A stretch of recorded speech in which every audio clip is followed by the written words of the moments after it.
beautiful village of Hammondsport, New York was once home to the fastest man on earth. Many people would be surprised to learn that. The Glenn H. Curtiss Museum celebrates his legacy. With me today in the spotlight is Benjamin Johnson, the executive director. Welcome, Ben. Thank you so much. Thanks for having me. What a fantastic museum.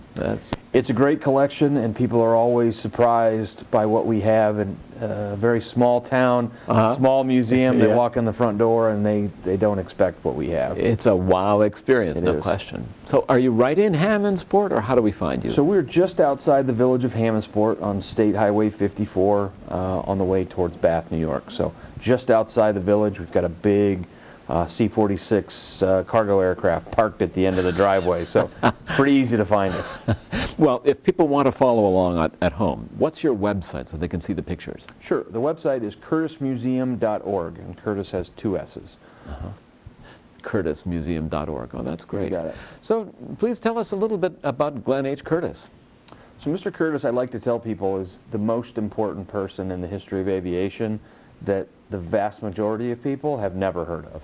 Or if they have, it's usually based on the company that bore his name, and for things that were built long after he died. But Mr. Curtiss himself, growing up in Hammondsport, in a tiny, tiny town, if you've been to Hammondsport now, it's still a little bit off the beaten path. But 125 years ago, when he was there, it really was a remote part of the world. And he grew up relatively modestly.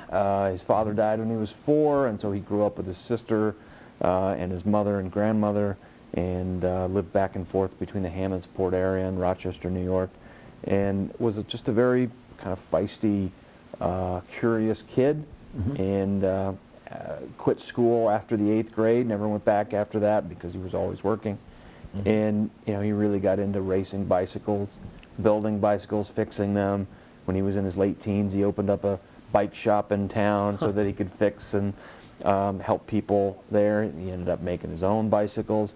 He was always into going fast, racing bicycles around the area, and that just happened to be the kind of the advent of the internal combustion engine, and his love of bicycles brought him together into designing and building some of his own motorcycles in 1900 and 1901, and that took off to where he was one of the premier motorcycle builders and racers and world record holders throughout the first decade of the 20th century. And to have a guy in Hammondsport, New York, building more motorcycles than the Indian Motorcycle Company or the early Harley Davidson was really a remarkable American achievement, and entrepreneurial achievement that not that many people know about.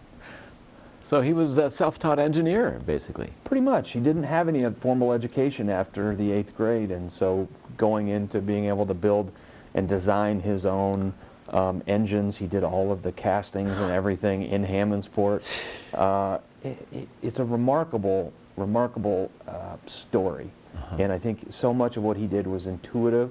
He wasn't the most gregarious individual in terms of, a hard salesman of what we would understand as a hard salesman, but he built really light, really powerful engines and showed them off by racing and beating people all over the Northeast. And all of that kind of came to a head when he took his self-made V8 motorcycle or V8 engine that he was building for use on dirigibles, gas bag blimp kind of things, and decided to put it on a stretched version of his one of his motorcycle frames, and took it down to Florida for the Speed Week and said, "I want to race my motorcycle." And they said, no, you're going to kill somebody if you ride this thing." And they said, "You're not going to race it, but we'll give you a time." And he made one run, and was, at the end of that day, was the fastest man on earth after going 136 miles an hour on a homemade motorcycle with very little brakes. He made one run, and he set that record. He attempted to make a second run the next day, and the whole rear end of the motorcycle kind of shook itself apart, and his wife said, no more motorcycle racing. So he was done with motorcycles after that. But he held a record for motorcycle speed that lasted for almost 3 decades, and a car wouldn't go faster than that even for another 10 or 15 years. So he was a little bit, in addition to being a bit of a mechanical genius, he was definitely a daredevil. Eccentric, a genuine eccentric. He was. He would have been the Elon Musk of the early 20th century. He was eccentric, and he did a lot of things that excited a lot of people. That's for sure. Now, in aviation, you mentioned that the Wright brothers are certainly well known. What was the time period and the relationship between them? The Wrights flew in 1903, and although there still are a few people out there that contest whether or not they were the first, I think that's pretty much settled history at this point. But they were very secretive about what they did. They saw the potential of their machine, and they wanted to protect it through patent law and whatnot to be able to turn it into a viable product that they could make money. So there was a very limited number of people that had ever saw a heavier than air machine fly, and by 1907 there was a group headed up by famed inventor Alexander Graham Bell, who for his entire life had a desire to tackle the problem of flight. And he finally came together. They had a couple of younger engineers that were working with him, and they decided, well, if we're going to do this, we need the best engine man possible. They came from Dr. Bell's home in Nova Scotia, came to Hammondsport, New York to visit Mr. Curtiss with the idea of getting one of his engines to be a part of this adventure. And the best part that my wife always makes sure that I mention is it was Dr. Bell's wife who actually bankrolled the whole thing. No kidding. By putting up $10,000 of her own money, which was a lot of money in 1907, 08, to say, okay, you guys have a year. Here's my money. You can experiment and do what you want. And at the end of the first year, we'll reevaluate. And if you haven't flown yet, no more money. We're not going to continue this thing. So they bounce back and forth between Hammondsport and Nova Scotia. The Hammondsport for that period really became the cradle of early aviation, because it was in Hammondsport, not necessarily in Kitty Hawk, North Carolina, where the majority of people saw their first airplane take flight. In Curtiss, at the time, they all took their turns in terms of, okay, this is your airplane to design. How do you want to build it? We'll all help. Curtiss was the third one that they put together, and the Scientific American magazine created a prize with the intent to lure the Wright brothers out and say, we will give a prize and a big pot of money to the people who come out and fly for a kilometer first, to try to get the Wrights to come out. And the Wrights were reluctant. Curtiss and Dr. Bell and the Aerial Experiment Association, what they called it, said, we'll do it. We'll do 4th of July, this day, this time, come on down to this field right outside of the village of Hammondsport, which is still there. The field is still there. And we're either going to fly or we're going to fail spectacularly. So a couple thousand people came out. They are all stirring around, had to wait all day for the winds to be right. The Pleasant Valley Wine Company opened its doors so that everybody could get a little drunk and make waiting a little bit more worthwhile. And what year is this? This is 1908. Gee. Just 5 years after the Wrights, and the aircraft that they called the Junebug took off and flew for over a kilometer that day, and the guys were off and running. They won the Scientific American Trophy, and it was all taken off from there. Oh, that is phenomenal. So it's an amazing story. Yeah. So he not only designed the engine, but he designed the plane. He did, and they went to great lengths to try to do it in a way that wouldn't necessarily infringe on existing patents, although the Wright brothers and Mr. Curtiss did spend much of the rest of their lives suing each other for patent infringement. But they worked together to try to find a way to, okay, it's one thing to take a kite, put an engine on it, and push it that way and see how far we can go. How do we control this thing in the air? And when you take a look, we have a replica of that first Junebug at the Curtiss Museum. And when you look at it, there are definite aspects that you can tell this is a modern airplane. It has a tricycle, landing gear, basically bicycle or motorcycle wheels, because that's what he had, and a powerful engine and a propeller. And they originated with the invention of the aileron, the little mobile control ends at the ends of the wings, and that was originated in Hammondsport, New York, with Glenn Curtiss and Alexander Graham Bell. Oh, because they previously just had to warp the wing if they wanted to control it. Yeah, the Wright brothers basically twisted the entire structure of the aircraft, which worked well at that scale, but it would be difficult to imagine a 747 if you had to twist the entire structure of the aircraft. And so the way that the AEA and Curtiss and Dr. Bell did it is the same way that most aircraft are designed today. Yeah, with trim tabs or whatever. Yeah, it's really remarkable how much of what they developed carries on into modern day aviation. Isn't that something? And we even had a situation over the last couple of years where the used to be called the American Helicopter Society, and now it's called the Vertical Flight Society.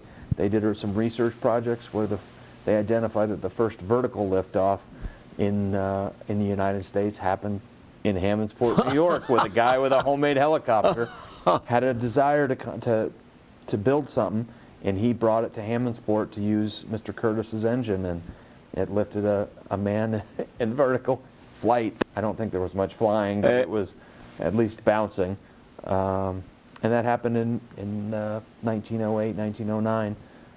Right there in Hammondsport as well. So there's a lot of history in this tiny little town that you would not imagine. So you mentioned the June bug, that replica that you have in the museum that flew for more than a kilometer, and so one of the great exhibits at the museum. What else are people likely to see there?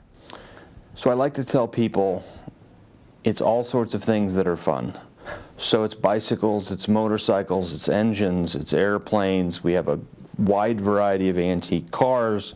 We have local, regional history items as well, so there are toys and farm implements and different sorts of things that got to tell the story of late 19th and early 20th century America.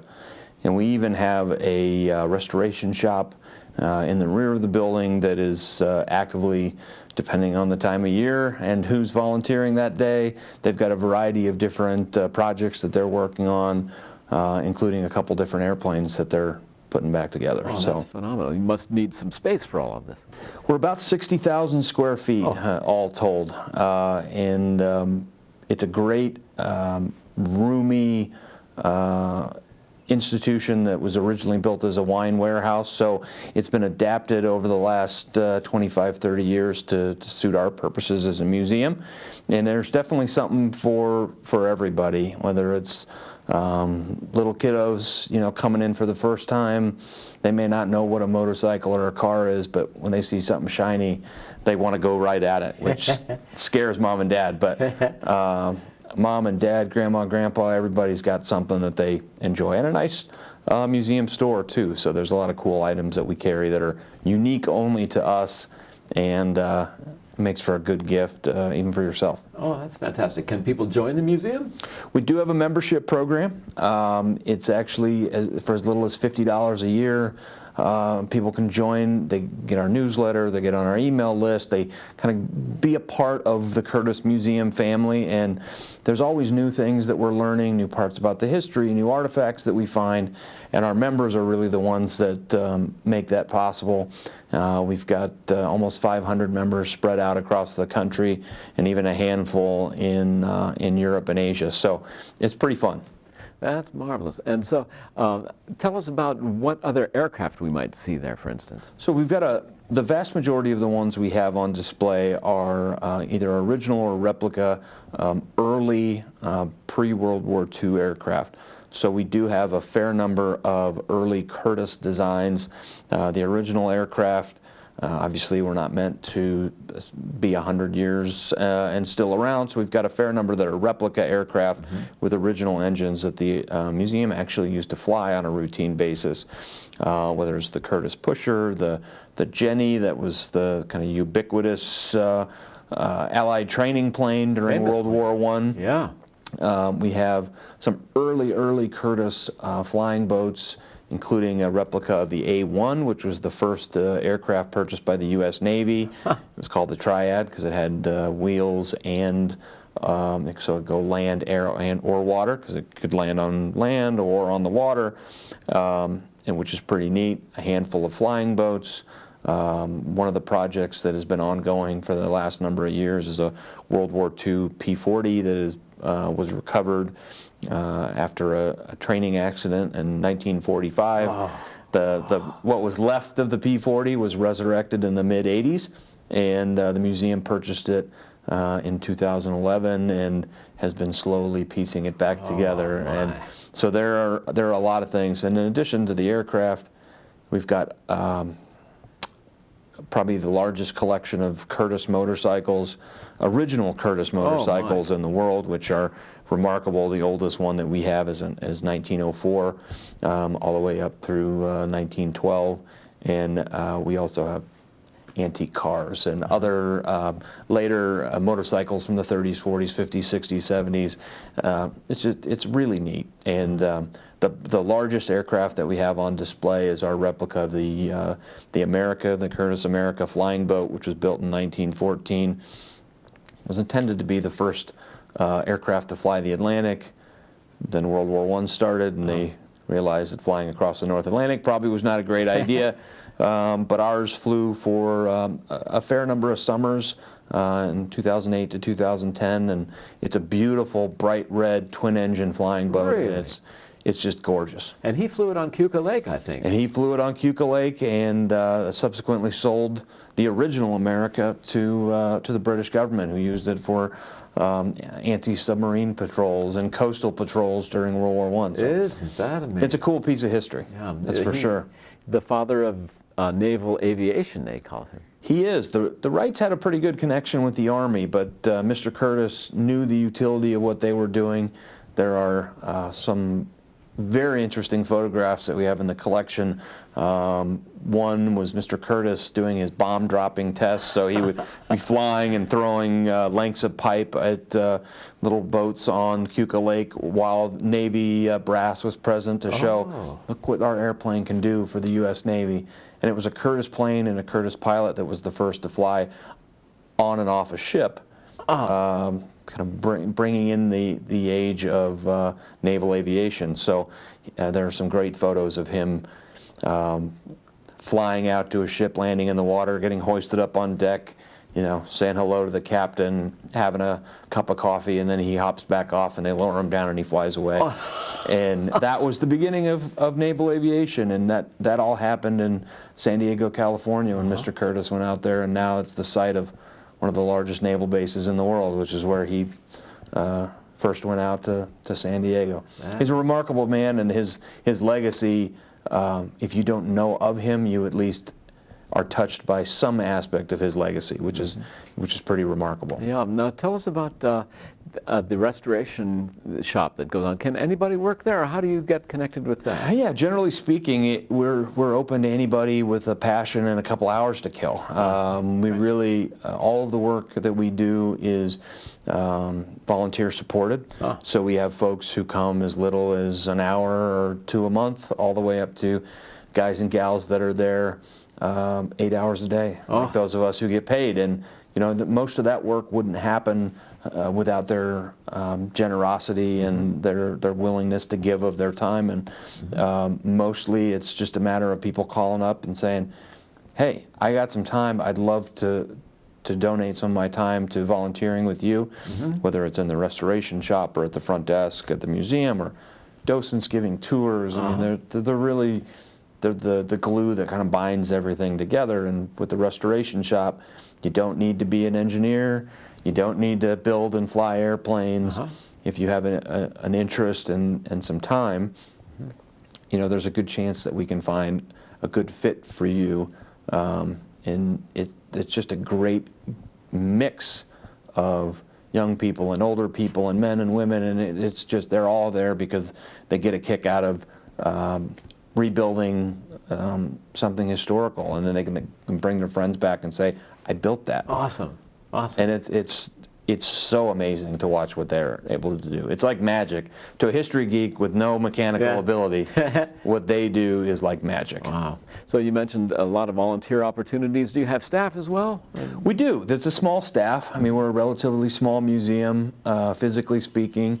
We do get a little over 30,000 visitors a year. Wow. So there's a small staff, about 5 or 6 of us that are full-time, and then another 4 or 5, part-time temporary folks, depending on the time of year. But it's a small paid staff supported by a much larger volunteer base that kind of helps us do what we do. But it really is a very, I know everybody says this about their place, but it's really a unique place, and we are so lucky that we're supported by our community, from Rochester down into Pennsylvania, over into Corning and Elmira and Binghamton. Right. I mean, we get people that drive, hour, 2 hours to come volunteer for the museum, and what can you say to that? Yeah. I mean, it's just thank you. Yeah, right.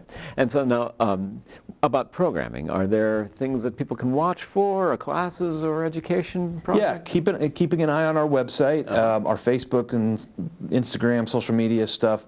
We have a variety of programs and events that go on throughout the year. I see. We do a handful of motorcycle shows. We want to make sure we give Mr. Curtiss his motorcycle due, and so we do a winter motorcycle show, which is usually towards the end of February. We do a summer motorcycle show, which is outdoors, which is more the first week or 2 of August, which are both really outstanding family-friendly events. Nice. All comers are welcome. It's just a really good time. We also, every fall, we do we've combined our former seaplane homecoming with a classic and exotic car show. So it's Wings and Wheels and Hammondsport. And so it's a 2-day event. You can watch, again, volunteer seaplane pilots and owners who bring their planes into Keuka Lake. They park them at the head of the lake there in Hammondsport. They do flight demonstrations. There are food vendors. There's a car show going on. All of the stores, retail and food and bars and vineyards, and everybody kind of pulls together for the weekend, and it is, with good weather, a tremendously fun event for anybody that has an interest in just going to something unique. This is about as cool an event as you can get. When is that again? That's usually the middle of September. Okay. Just depending on scheduling, but we try to keep it the same weekend every year just so that people know when to expect it. And that's called Wings and Wheels in Hammondsport. And then aside from that, we have every year there's something new, educational opportunities, speakers, film series, different sorts of things that happen at the Curtiss Museum. And there's always, we try to do something every month, if not multiple times a month, just to kind of keep it fresh. And we have traveling temporary exhibits that we put on or that we bring in, and it's really great. And it's for the price of going to see a movie, you could spend all day, coming down, hang out, and not just see the Curtiss Museum, but go to the restaurants in the village, go to the wineries, see the lake.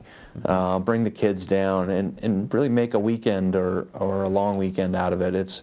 It's picturesque, small town northeastern village. Fantastic. And with the hills and it's an amazing place to live. Yeah, I remember even seeing some home furnishings and things like that in the museum. There's all sorts of stuff. When we were originally started in the early 60s, we were heavily dedicated to Mr. Curtiss's legacy, but we were also the local history museum. And so there's a fair amount of not only Hammondsport history, but regional history, Finger Lakes, Keuka Lake.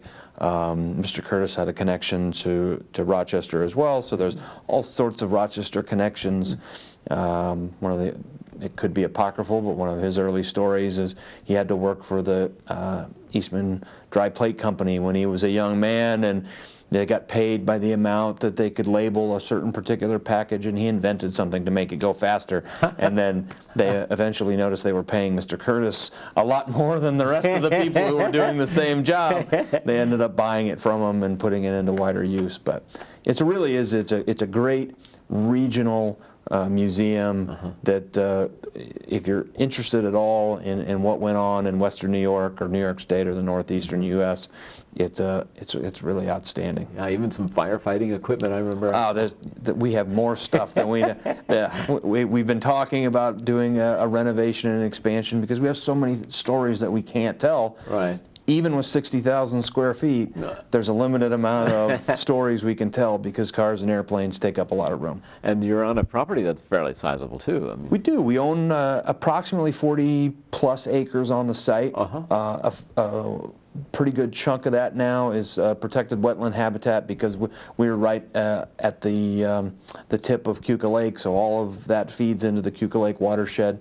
So we've done some pretty exciting things over the last couple of years working with our friends at the New York State DEC and the USDA and to do some wetland habitat restoration on our property. Great. And we're hoping that eventually becomes sort of a secondary attraction where you can see the waterfowl and the different birds and animals that are out there that really make for, it's not just about cars and airplanes, it's a beautiful part of the world. Wow. And we want to make sure that people can come and enjoy the beauty of the area on top of the motorcycles and cars and airplanes and all that stuff. So it's a unique property and we're really blessed to have it.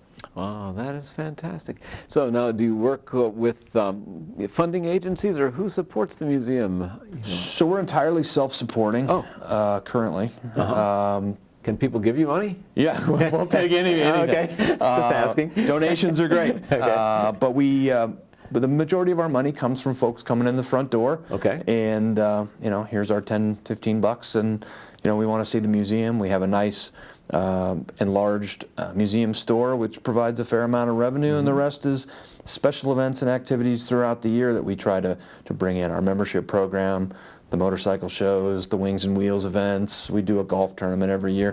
So there's a wide variety of things that we do. We do have some great relationships with some regional foundations, corporate foundations and private family foundations that have supported what we have done for the last almost 60 years. And there's always more money to be spent. It's a big facility, and the roof leaks, and light bulbs burn out, and there's all sorts of things that that's like any business. Sure.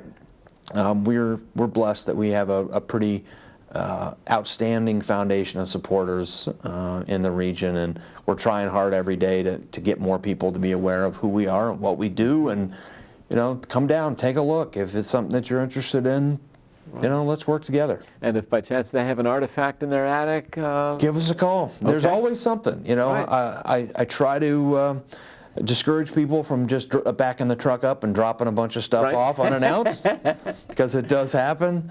But usually give us a call, talk to my curator, talk to myself if I'm around, and tell us what you got and what it is, and what you think it is, and if we're not the right home for it, we'll definitely help you even find some place that is. We're here for the public good, and we want to make sure that even if your particular item doesn't fit with what we do, we want to make sure that it finds a good home rather than just to be tossed in the dumpster. So. Well, that's fantastic. Sounds like you're a good home for many, many fascinating things.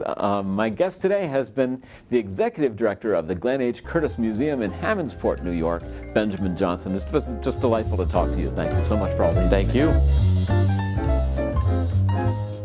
In the Spotlight is a production of Penfield Television with sponsorship from Nocon & Associates, a private wealth advisory practice of Ameriprise Financial Advisors.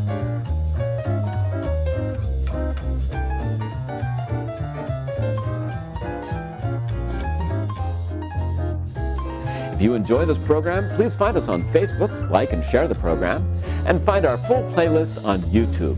Thank you so much for watching.